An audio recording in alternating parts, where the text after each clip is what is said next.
désinformation est partout dans l'actualité et sur les réseaux sociaux. Comment la démasquer? C'est ce que tenteront de faire nos bibliothécaires. Bonjour, nous sommes Marie-Josée et Mylène, bibliothécaires à l'UQTR. Vous écoutez le balado du service de la bibliothèque Se prémunir contre la désinformation, épisode 4. Valider ses sources d'information. La validation des sources d'information est très importante pour détecter le vrai du faux. Quand on est devant un article comprenant des références, c'est plus facile de valider l'information en consultant les sources présentes dans l'article. Si c'est une nouvelle d'actualité, il faut vérifier si d'autres sources fiables mentionnent cette nouvelle. Comment je peux faire pour m'assurer qu'un site de nouvelles est crédible? D'abord, il faut bien lire l'URL. Les sites frauduleux vont se donner des noms pour sonner sérieux ou pour confondre le lecteur en copiant le nom d'un média reconnu. Mais en lisant attentivement l'URL, c'est possible de voir les anomalies. On peut aussi faire des recherches sur la source de la nouvelle, donc qui a été le premier à sortir la nouvelle. Allez voir par exemple l'agence de presse. Il existe plusieurs détecteurs de fausses nouvelles sur le web et des journalistes spécialisés qui suivent de près l'actualité pour débusquer les fausses nouvelles. Il y a les décrypteurs, l'inspecteur viral, PolitiFact, Agence Science Presse.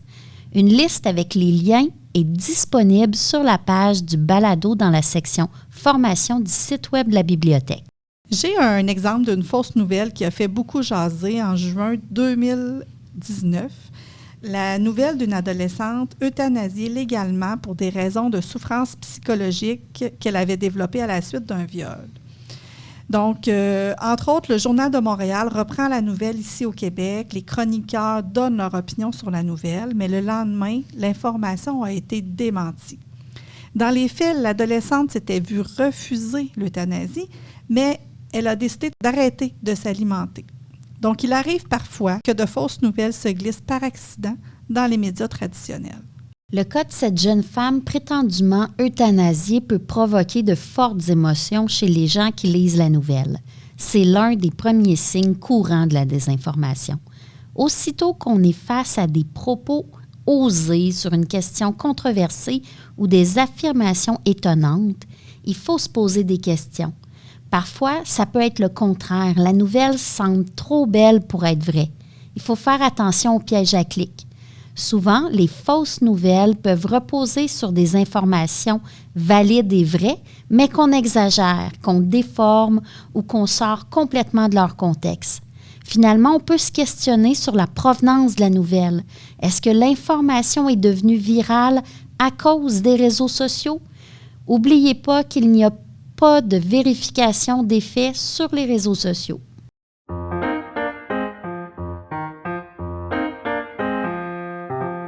Il y a aussi de la désinformation qui est faite par l'image. Ça, c'est très populaire. L'image peut avoir été manipulée par un logiciel comme Photoshop, Canva ou tout simplement issue de l'intelligence artificielle.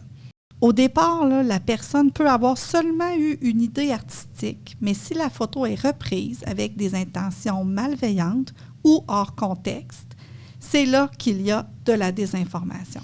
Oui, j'ai un exemple de photo hors contexte à ce propos.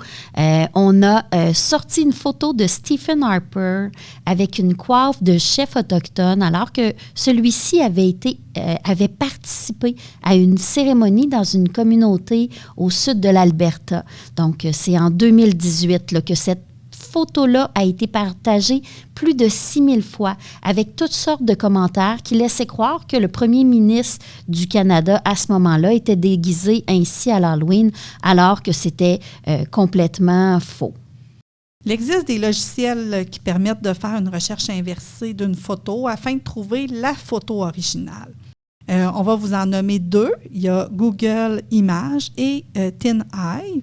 Ces deux logiciels permettent de verser la photo puis de retrouver tous les sites où la photo est présente avec la date et le lieu. À cet effet, on vous a préparé un petit exercice là, sur le site web du balado.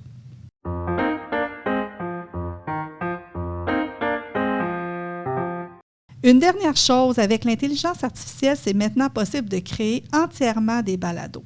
On a fait le test. Donc, on a commencé par demander à ChatGPT d'inventer une fausse histoire. Donc, il nous a créé un texte qui parle du mystère de la civilisation des Vortillons. Ensuite, on a déposé ce texte-là dans un logiciel qui crée des balados. Ça s'appelle Notebook LM de Google. Donc, on va vous faire écouter un petit extrait. OK. Aujourd'hui, on plonge dans une histoire assez incroyable, une trouvaille qui date de 1872 dans les Alpes suisses. Oui, c'est ça.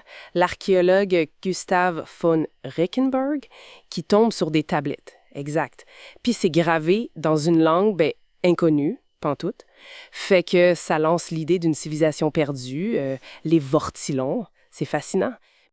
Vous voyez, en quelques minutes, on a créé du contenu tout à fait faux. Donc, si on partage ce balado-là ou cette information-là, il est fort à parier que certaines personnes vont y croire. Merci aux auditeurs d'avoir pris le temps de nous écouter. À bientôt!